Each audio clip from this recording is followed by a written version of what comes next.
इस बहुत ही ज़्यादा इंपॉर्टेंट लेक्चर के अंदर हम टाइप्स ऑफ ब्लॉकचेन का अभ्यास करने वाले हैं। ब्लॉकचेन के होते हैं 3 टाइप्स। पहला टाइप होता है पब्लिक ब्लॉकचेन।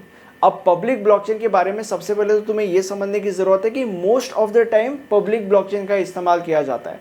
दूसरी चीज़ जो तुम्हें समझने की ज़रूरत है वो ये है कि पब्लिक ब्लॉकचेन का जो नेटवर्क होता है, इस नेटवर्क के अंदर कोई भी एज अ नोड ज्वाइन कर सकता है, और सिर्फ कोई भी एज अ नोड ज्वाइन ही नहीं कर सकता बट ज्वाइन करके ट्रांजैक्शन भी परफॉर्म कर सकता है।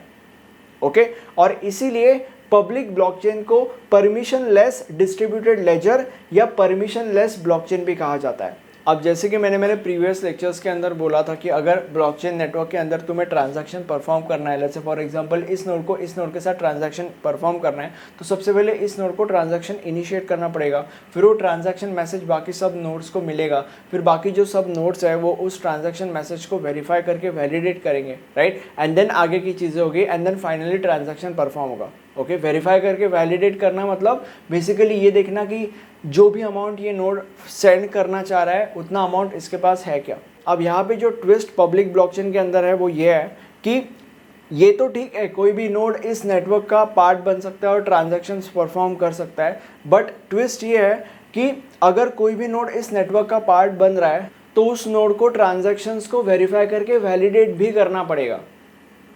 ठीक है, और ऐसा क्यों? ऐसा इसीलिए ताकि ये ब्लॉकचेन नेटवर्क काम कर सके अपना। अगर वो नोड इसका पार्ट है बट वो किसी भी ट्रांजैक्शन को वेरीफाई नहीं कर रहा है, वैलिडेट ही नहीं कर रहा है, जो कि ट्रांजैक्शन होने के लिए ज़रूरी है, तो ये नेटवर्क ब्लॉकचेन का काम कैसे करेगा? बस नोड्स यहाँ पे आके ट्रांजैक्शंस ही करेंगे बट उन ट्रांजैक्शंस को वेरीफाई करके वैलिडेट करने वाला कोई है ही नहीं, तो वो ट्रांजैक्शन परफॉर्म ही नहीं होंगे। ठीक है, तो फिर ये नेटवर्क काम नहीं कर सकता ना। ओके, इस नेटवर्क के अंदर ट्रांजैक्शंस हो ही नहीं सकते सक्सेसफुली कंप्लीट, राइट। अब ये जो ट्रांजैक्शन वेरिफिकेशन का प्रोसेस है, इस प्रोसेस को सक्सेसफुली कंप्लीट करने के लिए कंसेंसस जैसे कि proof of work, proof of stake का इस्तेमाल किया जाता है। अब ये proof of work, proof of stake क्या है, इन दोनों के ऊपर सेपरेटली मैंने लेक्चर्स बनाए हुए हैं, प्लेलिस्ट का लिंक डिस्क्रिप्शन में आपको मिल जाएगा, राइट। अब पब्लिक ब्लॉकचेन के 2 एग्जाम्पल्स हैं हमारे पास। सबसे पहला example is bitcoin and second example is Ethereum. अब पब्लिक ब्लॉकचेन के कुछ एडवांटेजेस है और कुछ डिसएडवांटेजेस है। सबसे पहले हम इसके एडवांटेजेस देखते हैं। सबसे पहला एडवांटेज ये है कि कोई भी इस पब्लिक ब्लॉकचेन को ज्वाइन कर सकता है।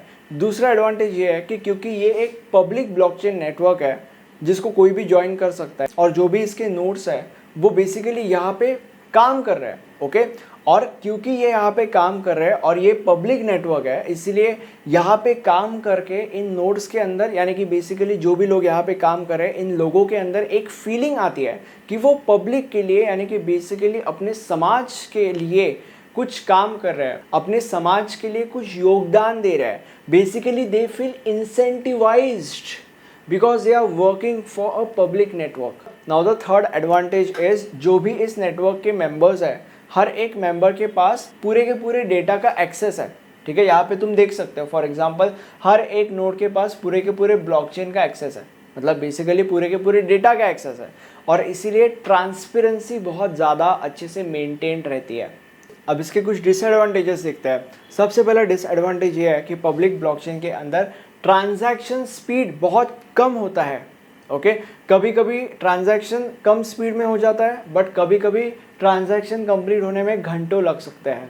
दूसरा डिसएडवांटेज ये है कि पब्लिक ब्लॉकचेन का बहुत बड़ा स्केलेबिलिटी इशू है, मतलब पब्लिक ब्लॉकचेन को स्केल अप होने में बहुत ज़्यादा प्रॉब्लम होता है। I mean basically there is a big issue. Maybe कभी ना कभी उसका सोल्यूशन आ जाएगा बट फिलहाल तो उसका कोई सोल्यूशन नहीं है। It is a big problem for public blockchain, right. अब हम एक छोटा सा ब्रेक लेंगे और ब्रेक के बाद प्राइवेट ब्लॉकचेन क्या होता है वो देखेंगे। अब प्राइवेट ब्लॉकचेन जो होता है वो पब्लिक ब्लॉकचेन से थोड़ा सा अपोजिट होता है। प्राइवेट ब्लॉकचेन जो होता है वो रिस्ट्रिक्टिव एनवायरनमेंट में काम करता है, मतलब कि बेसिकली क्लोज नेटवर्क के अंदर काम करता है, और जिसे भी इस क्लोज नेटवर्क के अंदर घुसना है या जिसे भी इस क्लोज नेटवर्क का मेंबर बनना है उसे परमिशन लेनी पड़ती है सबसे पहले। अब परमिशन लेनी पड़ती है वो तो ठीक है, बट किसकी परमिशन लेनी पड़ती है? उसे टू बी ऑनेस्ट उस एंटिटी की परमिशन लेनी पड़ती है जो एंटिटी इस पूरे के पूरे क्लोज नेटवर्क को कंट्रोल करता है। अब क्योंकि एक एंटिटी है या कोई तो भी है जो इस क्लोज नेटवर्क को कंट्रोल कर रहा है, इसीलिए प्राइवेट ब्लॉकचेन सेंट्रलाइज्ड माना जाता है या सेंट्रलाइज्ड होता है। सेंट्रलाइज्ड नेटवर्क के अंदर भी वही होता है, एक सर्वर होता है और उस सर्वर का कंट्रोल होता है सारे के सारे नोड्स के ऊपर। यहाँ पे भी तो वही हो रहा है, एक एंटिटी है और वो जो एंटिटी है वो पूरे क्लोज नेटवर्क को कंट्रोल कर रही है, तो वही हो गया ना। इसीलिए प्राइवेट ब्लॉकचेन यूजुअली सेंट्रलाइज्ड होता है। अब ये जो प्राइवेट ब्लॉकचेन है ये बस उन्हीं ऑर्गेनाइजेशंस के लिए सूटेबल है जिन ऑर्गेनाइजेशंस को अपने ब्लॉकचेन नेटवर्क के अंदर बस कुछ सिलेक्टेड पार्टिसिपेंट्स ही चाहिए। ओके, और यही प्राइवेट ब्लॉकचेन और पब्लिक ब्लॉकचेन के बीच में का डिफरेंस है। पब्लिक ब्लॉकचेन नेटवर्क के अंदर कोई भी घुस सकता है, बट प्राइवेट ब्लॉकचेन नेटवर्क के अंदर बस कुछ सिलेक्टेड पार्टिसिपेंट्स ही या कुछ सिलेक्टेड मेंबर्स ही घुस सकता है। और फिर जो वो सिलेक्टेड पार्टिसिपेंट्स है उन सिलेक्टेड पार्टिसिपेंट्स को ही अलग अलग चीज़ें ऑफर की जाती है, जैसे कि फॉर एग्जांपल ट्रांसपेरेंसी, जैसे कि फॉर एग्जांपल ट्रस्ट, जैसे कि फॉर एग्जांपल सिक्योरिटी, राइट। अब प्राइवेट ब्लॉकचेन के 3 एग्जांपल्स है। सबसे पहला example is Hyperledger Fabric, second example is Hyperledger Sawtooth and third example is Corda, CORDA।